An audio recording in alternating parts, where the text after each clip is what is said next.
You're listening to Popstar Conversations, taking you inside with your favorite musical artists. Chuck and I are sitting here with the one and only Boy George. Welcome to the show. Welcome to the show. This record, This Is What I Do, it's your first studio and your first band record in almost 2 decades. Well, it's a studio record, so I suppose, it's the kind of first band record for a while. The first kind of live band. I think the last one was Cheapness and Beauty, really, the last band. And then there was You Can Never Be Too Straight, but that was a kind of mixture of things I'd already recorded, I mean, listen, I'm not sure if it has been 18 years, but, it sounded good. I was like, oh, whatever. You want to say that? Go with it. So will you be continuing with dance music? For me, dance music is a kind of parallel universe. I still DJ all the time, all over the world. And, for the past 25 years, it's been an incredible second career for me. So, it's not something I'm going to give up. I go back to London, I play on Saturday night in the UK. I'm off to Miami to play in 2 weeks. I've just come back from a 6-week DJ tour of America. So, no, it's been an amazing second career for me, and I love it. I think with dance music you have to love it, and I also have another project called Retrophobia, which this week we went into the UK Buzz chart with a new dance thing that we've done. But that's not me singing, that's me producing, doing dance stuff. So I'm always doing other things, and I'm always involved in dance. I've got a track coming out with Roger Sanchez in a few weeks. I'm doing loads of interesting collaborations in the dance world, because you can do both. A lot of dance stuff doesn't even cross over into kind of mainstream pop. I mean, you've got the extremes like David Guetta and the Calvin Harrises, but a lot of dance music you don't hear unless you go to clubs. So do you think it's an interesting time for music now? Yeah, I mean, it's it's a very interesting time for all music at the moment, I think. Obviously the music that's big in America is not what I play. I don't play the big bombastic, top 10 beatport hits. So it was interesting to go to America and discover that there is an appetite for real house music, almost the music that came from America in the first place, and not this kind of European EDM that seems to have been, seems to be very popular. Tell me, what is the best club you ever worked in? The best club in the world would be La Troya at Amnesia, which is Ibiza. We did the summer season at La Troya. It's 8,000 people. It's a amazing, spectacular with, kind of naked boys and transvestites and lots of flesh. It's like a big, huge carnival. Once a month we do it during the summer in Ibiza, and we've done it 2 years running. I'm not sure if we're going to be there next year, but it's definitely the best party. And if it's the first time you've ever been to a club, it is mind-blowing. Obviously, for me it's not so much, but the Ibiza experience is unparalleled, I think, because you've got the heat, you've got the big clubs and the great sound systems. It's a winning formula. Do you see this record as a story of your life? Well, I would say that it's not as autobiographical as people assume, but people, I think music is, once you make a piece of music, you can't really dictate how it's kind of absorbed by other people. And, it's always interesting to hear people's view on things. People keep saying, oh, it's a very confessional album. And I'm like, I think it's probably the least confessional. Maybe it's confession from a very different point of view. I think I can feel myself kind of shrugging a lot on this album, because I think I've reached a point in my life where I realise that I don't have all the answers. I think when you're younger, you really think you know it all and you think you've got it all worked out. And then you get older and you realise, number one, that you don't have it worked out. And number two, you don't need to have it worked out. So, on songs like Nice and Slow, I'm talking about relationships and I'm saying things like, there's nothing that I need to do, which again is very Buddhist. It's, life is perfect as it is, and it's really the choices that you make are what dictate your happiness. karma just means action. So your actions really are what dictate how your life's going to be, to a certain degree. I mean, there's also obviously lots of things that you don't have control over, but, you do have control, if you're lucky, over your kind of reactions to things and how you feel about things. You have a choice. And it's taken me a really long time to actually realize that. And I'm really glad that I have. The first single, King of Everything, is that about you or someone else? Yeah, but it's not me. I mean, well, you know what? It would be a little disingenuous of me to say it wasn't partly me, but it's partly you. It's partly everyone. It's a guy singing to his wife. He's saying, perhaps he's saying the things that I can't say, or perhaps he's saying the things that I would find, if it was coming directly from me, maybe it would feel a bit crass. But if it's like a kind of character that I've created, he's this kind of boxer guy who's, saying to his wife, I'm sorry, I messed things up, I saw you with our kid on the stairs and it kind of broke my heart. And, so in that respect, it's someone else's story, but it's also everyone's story, But I mean, if it was about me, it would be called Queen of Everything. And where did you get that line from the song about becoming the light and getting your sparkle back? I mean, that was, do you know Patsy Kensit? Well, she appeared in this Weight Watchers advert in the UK last year.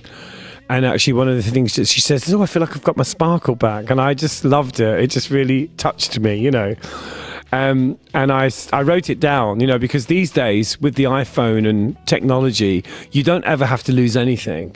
If you hear something or read something, you must make a note of it because it can turn into a song. And in fact, when I do that song live, it always gets a good cheer when I do that line. I'm just like Patsy, I've got my sparkle bag, and everyone goes, "Wah!"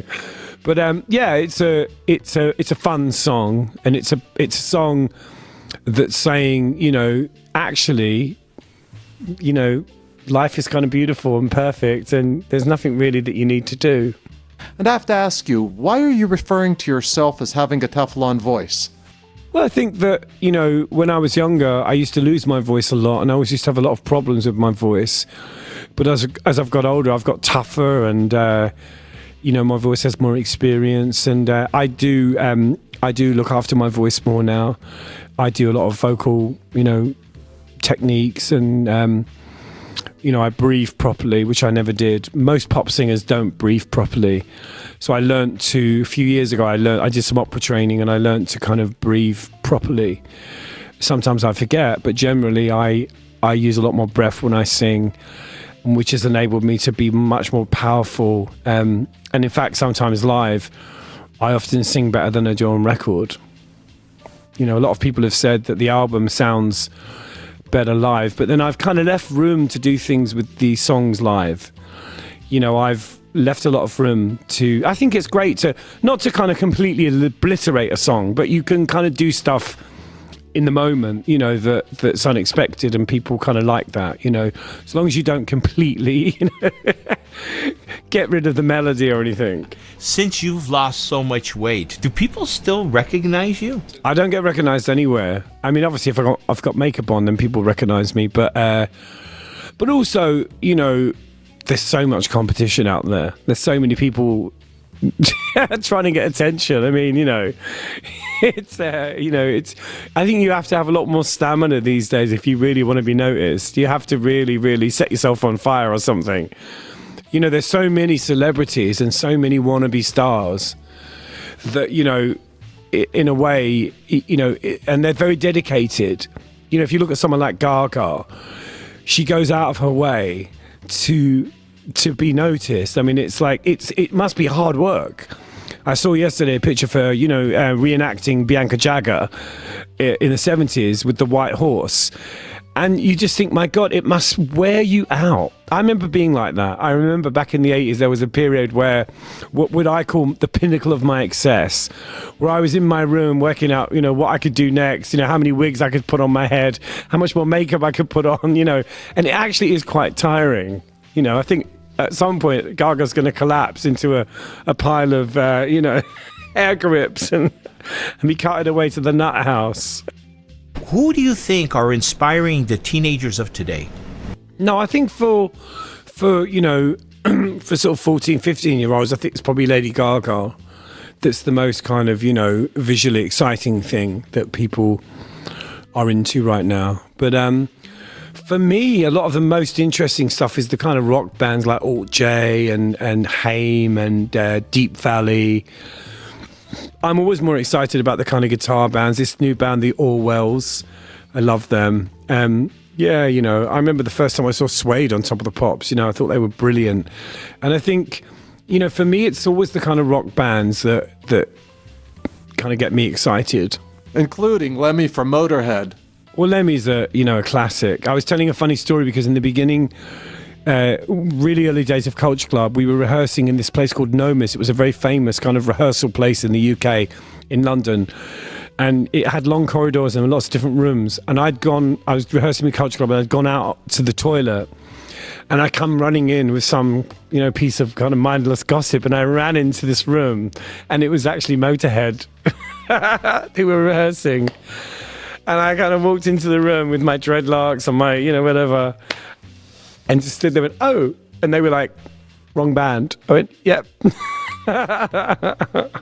Well, they were very nice to me. So how much weight have you actually lost and how did you do it? It's been a pretty long process. I mean, you know, when people talk about reinvention, you know, they make it sound so swift and that it happens overnight. It doesn't. But the main thing that I've done, the big change, is I went on this thing called the metabolic plan. And it's a German thing. And what it does is they basically do a blood test and they work out your hormonal reaction to food. But the main thing that you do is that you have 3 meals a day. You have 5-hour gaps between each meal. And between meals, you only drink water or fizzy water. You do not have coffee or tea. Coffee and tea is food. So you have coffee and tea with your meal. You don't drink it between your meals, because if you drink coffee and tea, your body goes into digestion mode and therefore it doesn't digest what you've already eaten. So you can actually eat very well. And it's obviously, you know, not biscuits, you know, not crisps. I mean, it's wheat-free, it's a gluten-free diet. I do have some grains and I do have, you know, I have porridge in the morning sometimes. But it's, you know, we all know now that if you eat chips or you know, potato salad covered in mayonnaise, it's not going to make you skinny. So, you know, you have to kind of eat quite healthy stuff and you can eat well, but the most important thing is to have the 5-hour gaps, because it's like a mini fast. And not only do you feel amazing, but it really helps you to focus. So yeah, so it's a German system called the metabolic plan. It's absolutely brilliant. And, you know, being someone that, you know, I did everything. I've done everything over the years. I've been on all sorts of regimes and, you know, exercise. I do exercise now as well. But this was life-changing, absolutely life-changing. And in fact, I've put about 30 of my friends on it, and it's been amazing. And it's quite quick. I have to say, you've really reinvented yourself. It was everything. You know, as I said before, you know, reinvention is not something that happens overnight, and you know, you learn stuff over a period of time, and if you're very lucky, you get older and wiser, but it has to be a choice. It's not something that just happens because you get older. You have to want to change. So for me, turning 50 sped the process up, you know, because it was a big milestone for me. It was like, I'm 50. Oh my God, I'm 50. How did this happen? And so that kind of sped it up a bit and made me a little bit more focused. But I started really, you know, 4 or 5 years ago. And, you know, it's been a gradual process. Do you still identify with the younger version of you? Well, you know, there's something kind of cute about him. I mean, some of it makes me laugh. Some of it, you know, is kind of horrifying. And in some ways, he's like a mythical character. It's like a mythical creature.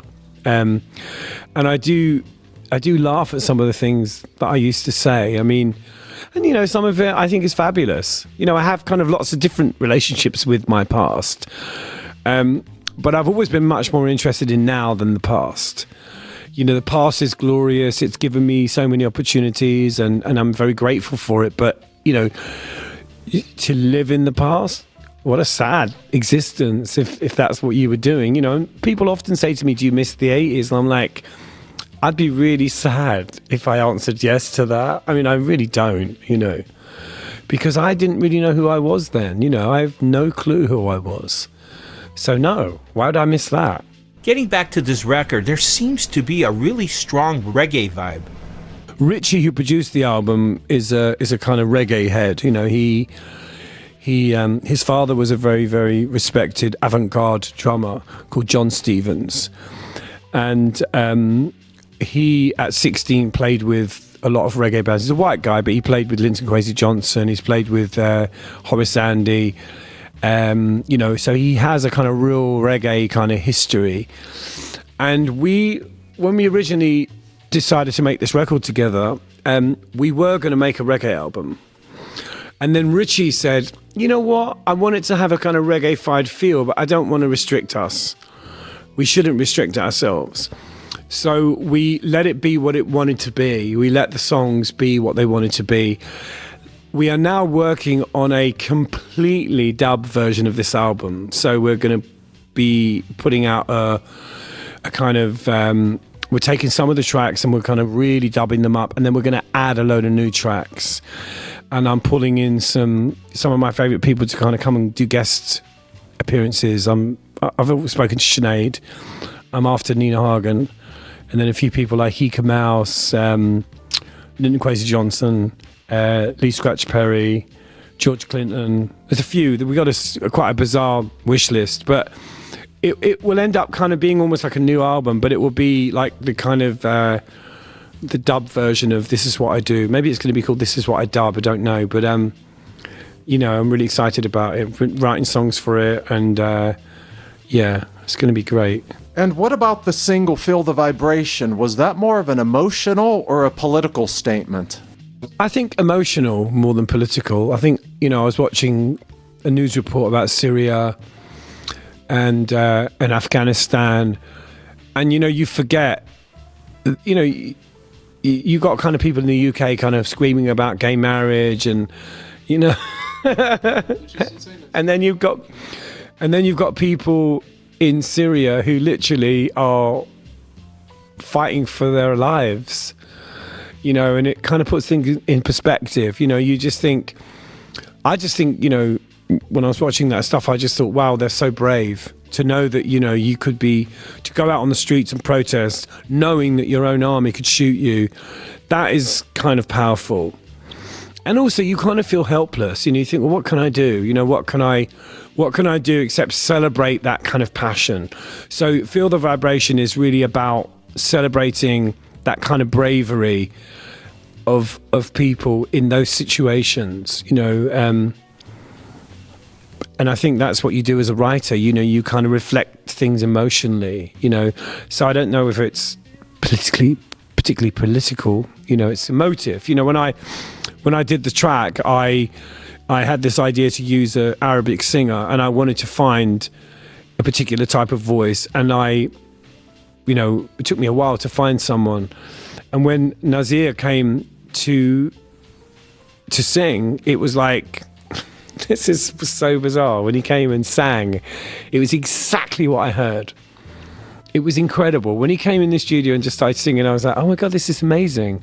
And sometimes that does happen. When you put out an intention to do something and the universe kind of sends you someone that totally lives up to your expectations. And, it was just amazing to have him there. And he translated my lyrics and added some other words of his own. And it was. I love it. That's a great track to play live. So vibrant. I mean, this album is so fun live. I have to ask you a question before we wrap it up today. You had a photo exhibit in the UK. Is this a new professional career for you? It was my first kind of public thing, and it was in Liverpool, and there's talk about another sort of exhibition with the Walker Gallery, which is a slightly more highbrow gallery in Liverpool. Yeah, I mean, it's another thing that I do. I love it. I enjoy doing it. And I don't kind of put a cap on my kind of creativity. I don't stop myself doing things because, you know, I might be criticized. I mean, you know, that's been something that I've always dealt with. You know, when I started DJing, it's like, oh, you know, you're not a DJ. Well, I've been doing that for 25 years very successfully, and I love it. You know, and I'm a good DJ. I'm a really good DJ. Boy George, again, thanks very much for coming on the show. Boy, George, it was great having you here. Thank you again for listening to Popstar Conversations. Be sure to click the subscribe button below and hit the red bell so that you'll be notified of our next exclusive interview. Thank you for listening to Popstar Conversations. Please join us again for another conversation with your favorite musical artist.